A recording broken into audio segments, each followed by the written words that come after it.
Hello, I'm George Rook and I live with young onset dementia. I want to talk about noise. If you're living with dementia, the way you process information changes. This is caused by the brain disease underlying your dementia. There are several main types of dementia, with Alzheimer's disease and vascular dementia accounting for around 85% of diagnoses. Two other less common forms are frontotemporal dementia and dementia with Lewy bodies. Within these disease groups, everyone's symptoms will be different, unique to that person. That's why we say, when you met one person with dementia, you've met one person with dementia. And it's also why we get so annoyed by the media-promoted image of a person with dementia being in their 80s, sitting in a chair, unable to communicate, staring into space, and even with a dribble.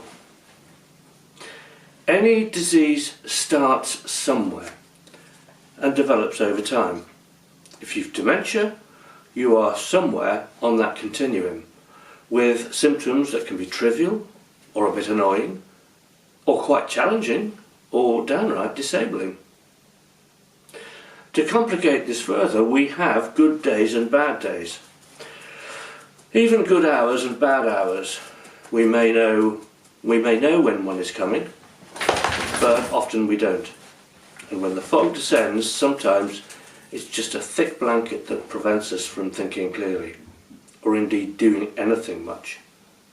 But it may also be like fireworks, like sparklers in your head.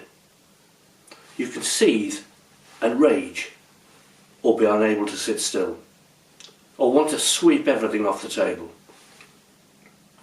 Everyone's triggers for this rage or explosion are different, but often they include noise and visually complicated environments. So noise. It might be the clangs and bangs of cups and plates and cutlery on hard surfaces.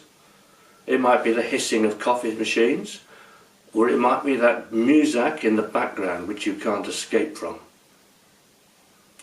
Hyperacusis is the name for intolerance to everyday sounds that causes significant distress and affects a person's day-to-day activities.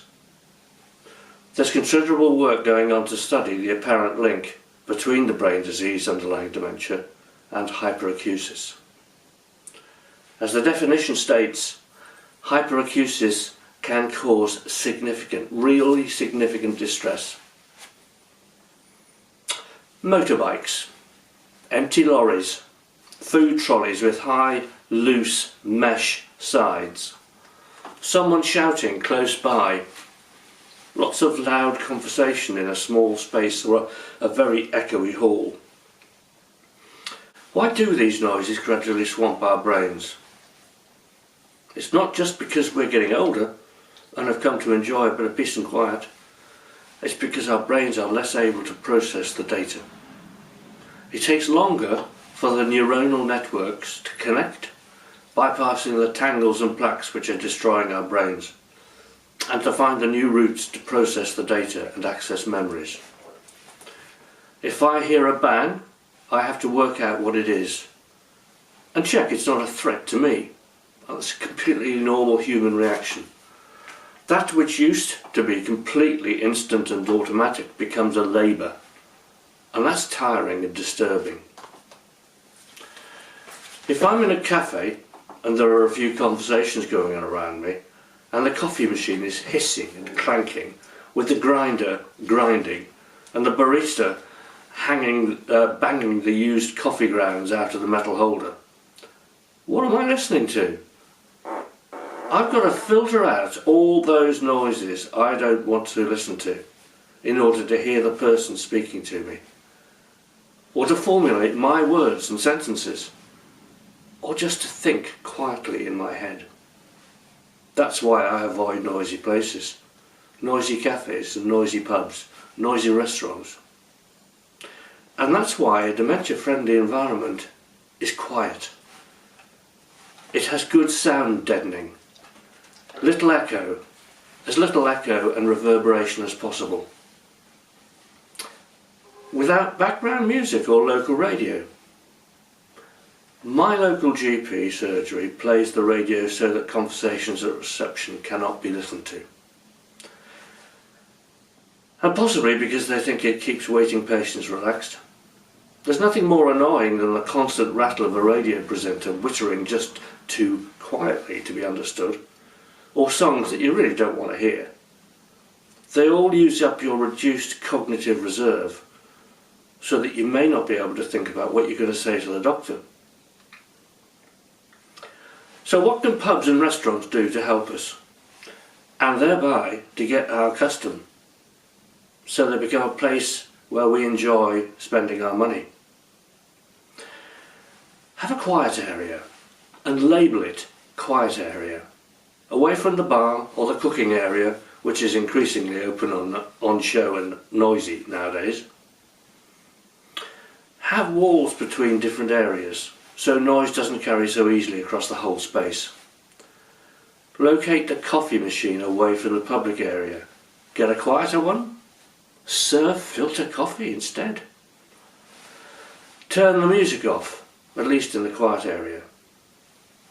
Food chain outlets. You could train your staff that shouting is not good for business. Plates and dishes can be placed quietly on tables and serving areas. They don't have to be chucked down. If your premises are noisy and echoey, just use carpet here and there to absorb noise, or wall coverings. Supermarkets? Turn off the music.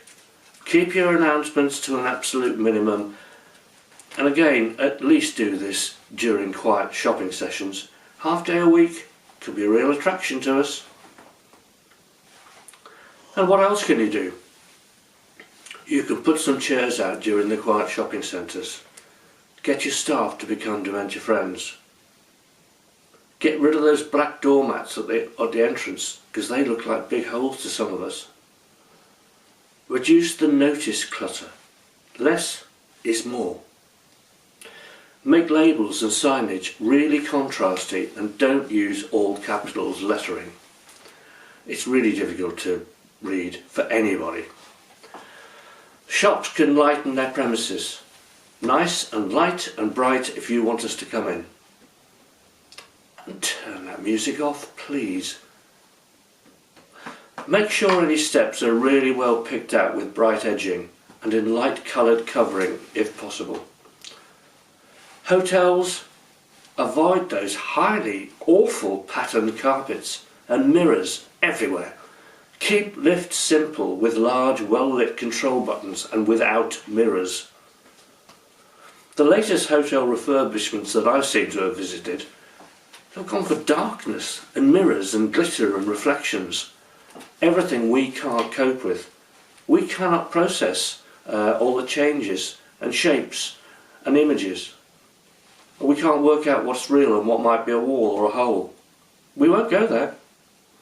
If you don't do this, we won't visit you. If you don't change things, we won't visit you. And you won't get our money. So that in itself is a reason to be dementia friendly. Thank you for listening. Bye bye.